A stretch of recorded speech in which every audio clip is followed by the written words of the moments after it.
May you find happiness and peace, and may your home stand the test of time. Hello guys, welcome back to my channel. My name is Mary. Today I'll be reacting to another video from Charlie Kirk. Today's video is titled Charlie Kirk Best Radical Leftist Takedown. So without further ado, let's get started. You mentioned that you don't try to promote people. Oh boy, you've been through this. I do not promote violence.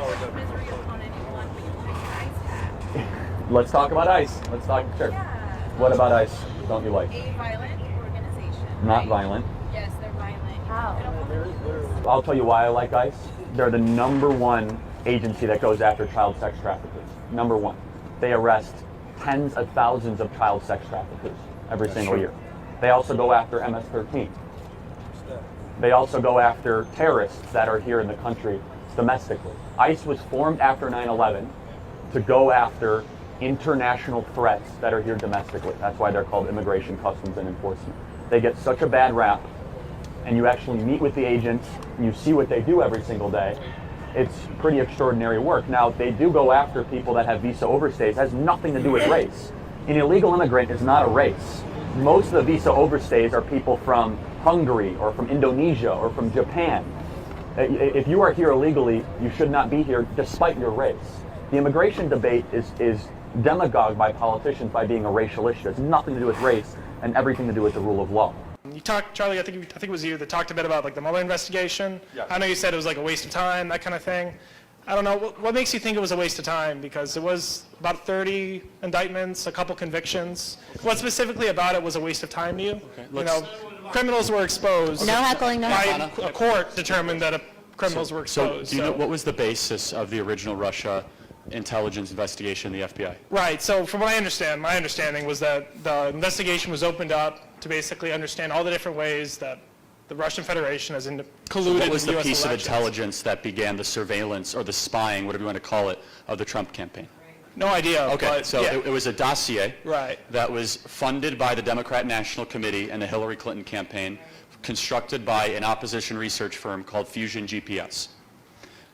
The dossier has been disproven and debunked to have so many inaccuracies and misleading facts and information.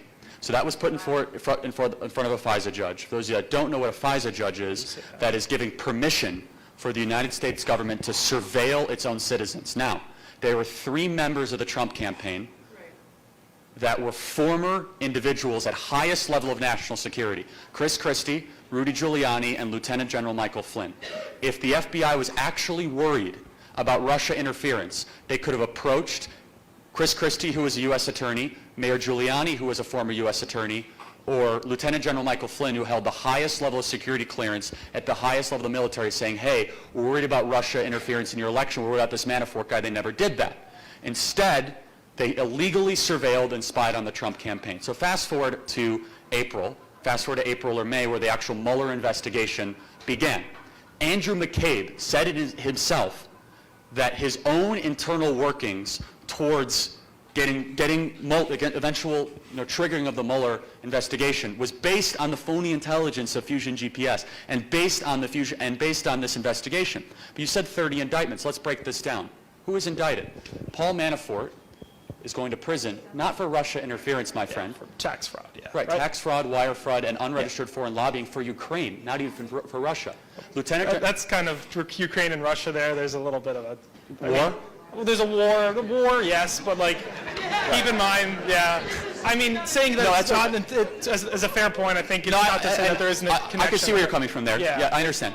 There's a lot of cross-nationality there. It's really tough to... Sure. Yeah. So the second major indictment was George Papadopoulos, who lied under oath to the FBI. No Russian interference, no Russian connection.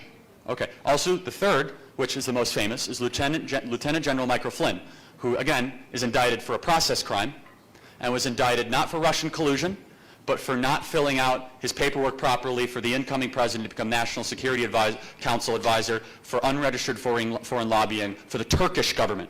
Okay? The fourth person who was indicted was the former attorney to the president, Michael Cohen, who we have on the record now lying at least 15 times to Congress under 2 separate testimonies. Now, he was not indicted for Russian collusion.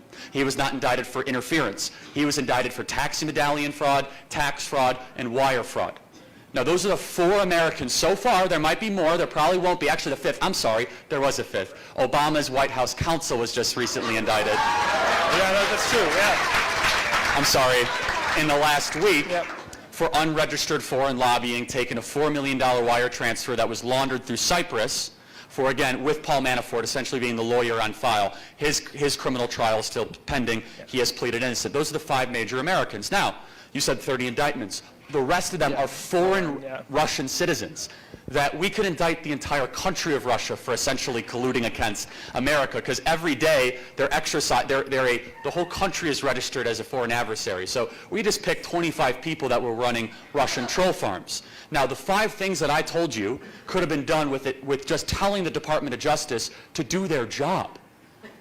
Bob Mueller was not needed for $30 million creating a public assassination campaign against a president that was originally based on faulty intelligence.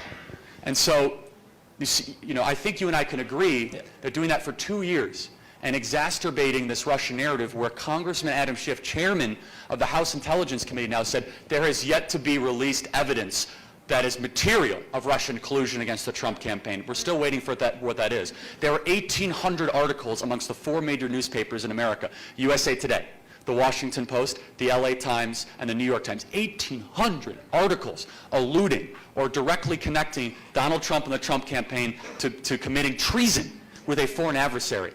You got to ask the question, was it really necessary to hijack our whole public narrative for 2 years using $30 million of U.S. taxpayer to go after 5 people, none of which committed Russian collusion at all, instead had their own personal crimes that they committed?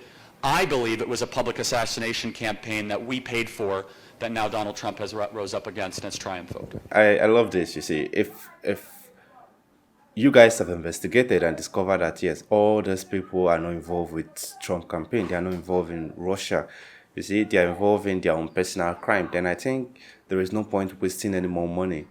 They should just, do away with this and, move forward. Because you guys, your accusation is not holding water, you see. It's not making sense, because based on what Charlie said, he said these individuals have their own personal, crime or personal issue they're dealing with, not really from the campaign. And I think the first guy was talking about, or the first lady was talking about ICE. You see, he said Charlie Kirk always supports ICE, and Charlie Kirk gave his reason why he supports this organization. He felt like they go after child trafficking. They also go after illegal immigration, and it's true. If you're staying in the country illegally, you are supposed to get the necessary documents so that you will be legally allowed to stay. And I think before you can become a citizen of the country, you need these documents. They need to know that you've been in this country for so amount of years, and now before they can make you a permanent resident, because they need to know your criminal record, what you've done, or throughout your stay in the country, if it's really what's making you a permanent citizen. So if you're looking out for becoming a permanent citizen, the best thing is to follow the country rules and regulations, follow their laws. This is really, really beautiful. I love this, and it's Charlie. If you ask him a simple question, he's gonna break it down for you so that you get to understand where he's coming from, or the reason why he's giving you whatever answer he's giving you. And I love that about him. Anyway, let me know what you think in the comment section. If it's your first time visiting the channel, click on the subscribe button. Thanks for watching, and remain blessed.